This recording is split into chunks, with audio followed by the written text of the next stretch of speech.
Hello, this is DJ Ray-Ban, and in this video I'm going to showcase my Traktor mapping on the Maschine Mikro MK3. Okay, this should be the initial state once you have started the Traktor. Let's begin with the browse section. This is the browse section. With the browse knob here, you can scroll one track at a time. If you press it down and scroll, you will have the extended scroll. The magnifying glass button is your modifier to browse the tree. And the star button will put the songs in the preparation list. Let's load some tracks. You can see that these three buttons are a little lighter. So let's use that one, and let's go and add a remix to deck D, like so. Let's start the remix deck playback as well, since a lot of blinking buttons is tied to remix deck D. Alright, let's move on to the effects section. The effects section is right here, the buttons above and below the touch strip. The touch strip, as you see, affects all the effect knobs, but not the dry wet. This button engages effects 1. This button engages effects 2. Effects 1 and 2 is in single mode. Down here we have 3 buttons, one for each of the 3 in effects unit 3. And we have 1 for all the buttons in effects unit 4. As we can see, these are blinking, and we can have any combination.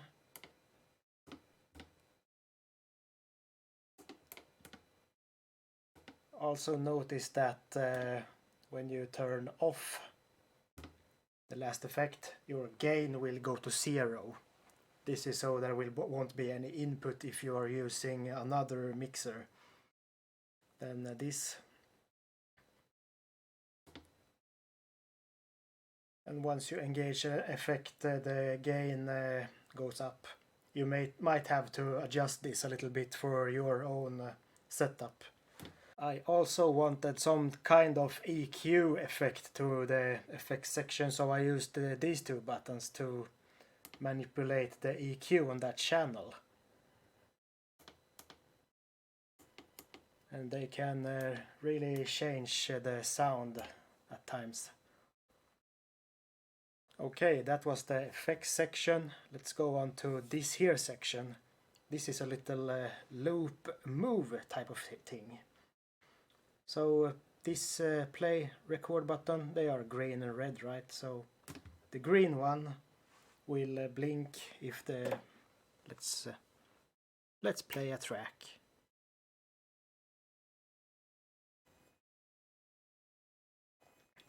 Okay, so if you press this button, you will make a 4-beat loop, and this will start blinking on time too. This button above blinking at the same time will be a size adjust for just that loop.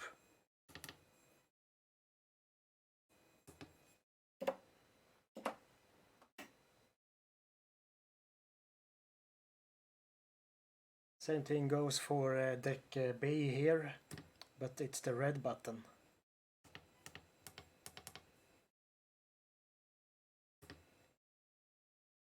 If you press this button, stop, you will go to move mode instead. This will always do a 32-beat jump, either backward or forward.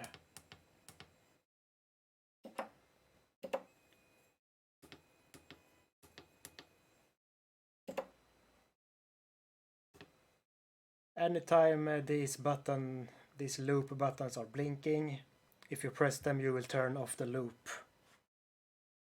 So that was the loop move section. Let's move on to the pads. let's make this like half. These pads and the buttons to the left are for deck B. The buttons up here are for deck A. The buttons on top will be referred to as a shift button and the parameter buttons for each mode. I will go through these modes mostly on deck B, so let's get some sound going. Okay, so first is Hotkey Mode. Obviously, it's usually the first mode.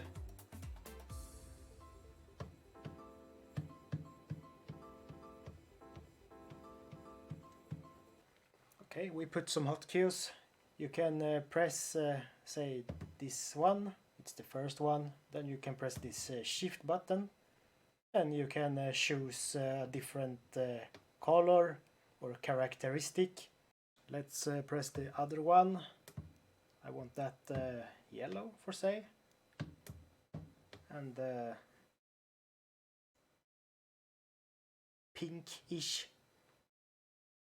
Now, for demonstrational purposes, we can delete hotkeys by pressing them and pressing any of these pads to the right, the dim pads.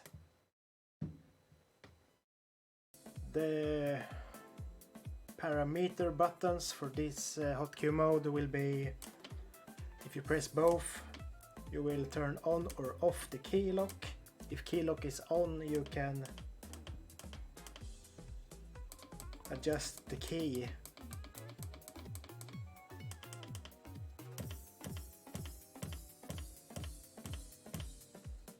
Like so. If you press the Hotkey Mode button over here again, when Hotkey Mode is selected, you will get to pitch play mode.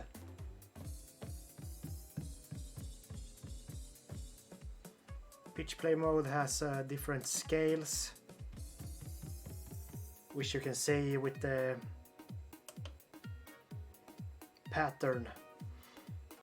So you got the 2 pages of each scale. The chromatic one. This is chromatic but more pads up. Here we have a major and a minor.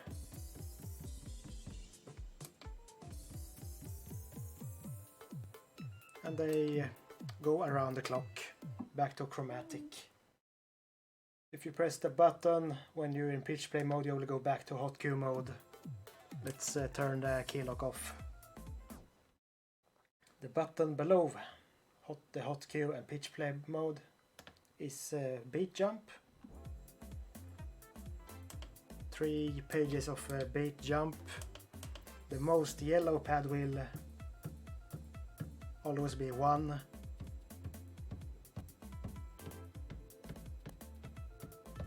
Shorter, longer.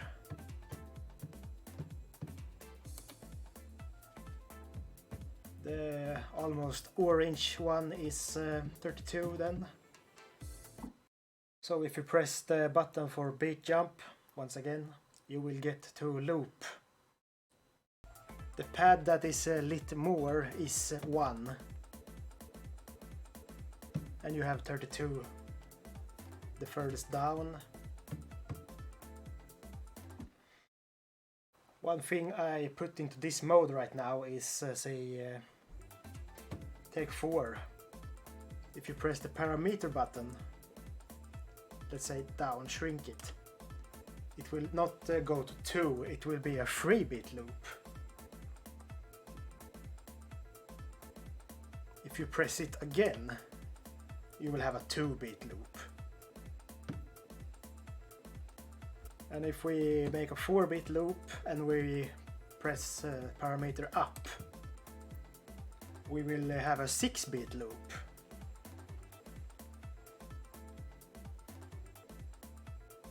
Press again and we will have an 8-bit loop. It was unintentional, but with these functions you can get your game's hype on.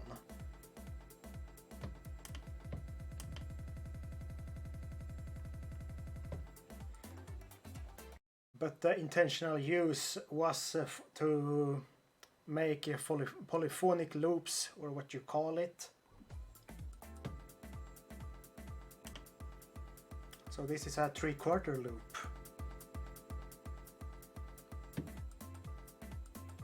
And this is a 1.5. 16, shrink that, it's a 12-bit loop. And if you press the button for this mode again, you will go back and forth between beat jump and loop. The next mode is transport. And this is mapped out a little bit like a CDJ, as you do usually. You have the Q button, you have a play button.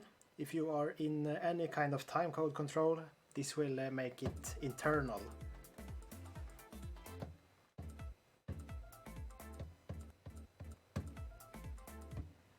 Up here we have a flux reverse.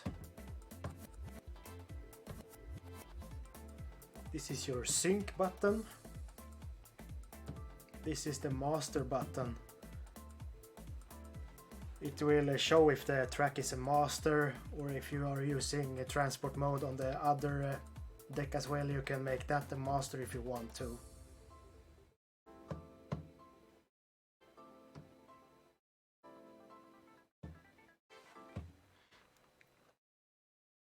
The button below master is keylock. And notice that sync and keylock don't engage until you let go of them. That reason is you can hold this and change the key.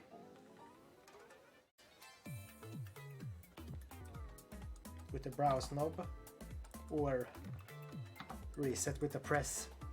The sync button does the same, but with tempo.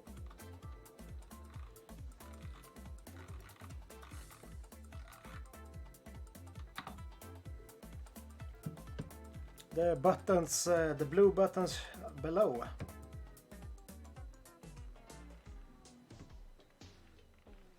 is a pitch bend button, but they go to minus and plus 100%.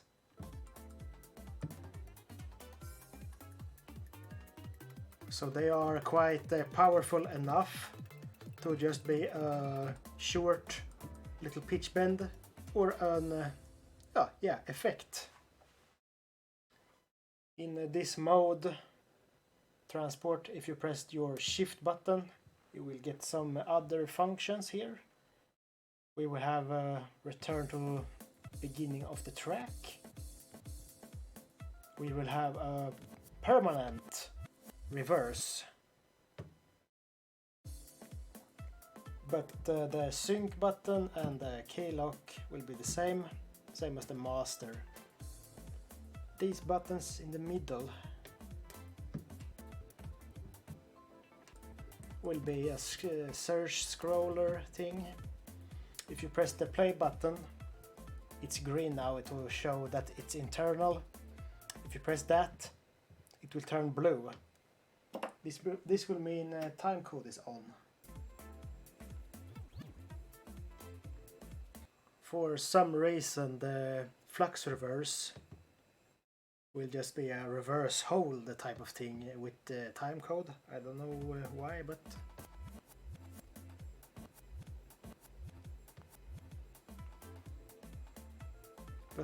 these buttons still do the effect type of thing.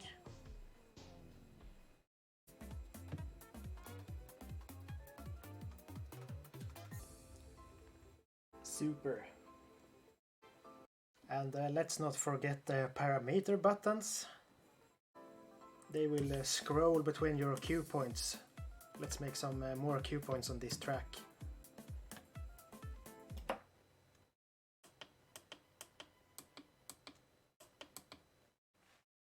And I actually forgot to show you in the shift mode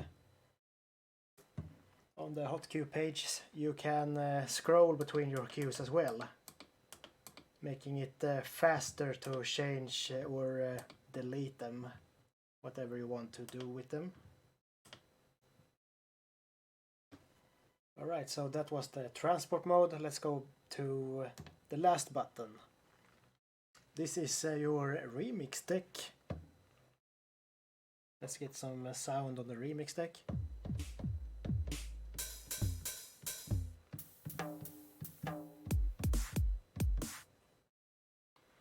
So they are color coded: red, yellow, cyan and purple. You can have different pages for them. You can have all slot 1, all slot 2, all slot 3 or all slot purple. 8 of each cell. No, 8 cells of each slot if you want to. You can have different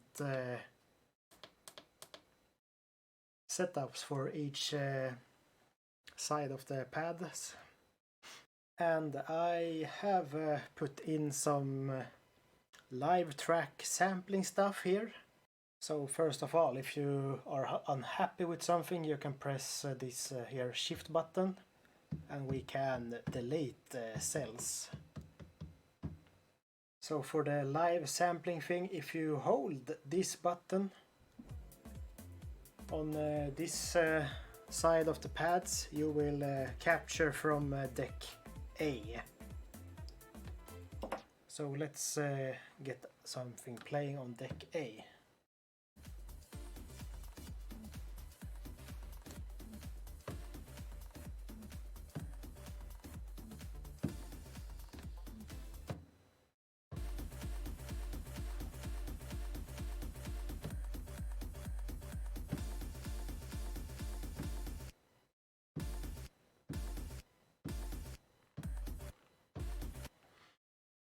They will sample by the size of the loops. Let's get the deck B playing so we can sample something from that.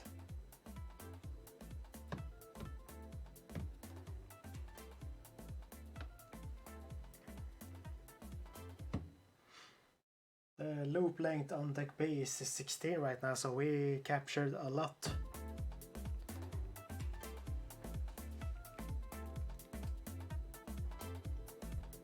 But I was not happy with these samples, so I'm gonna remove them. The final version, with every press of a pad, it will turn every playing sample cell to one shot. And that's pretty much it. My Maschine Mikro MK3 mapping for Traktor. I hope you enjoy it. Peace.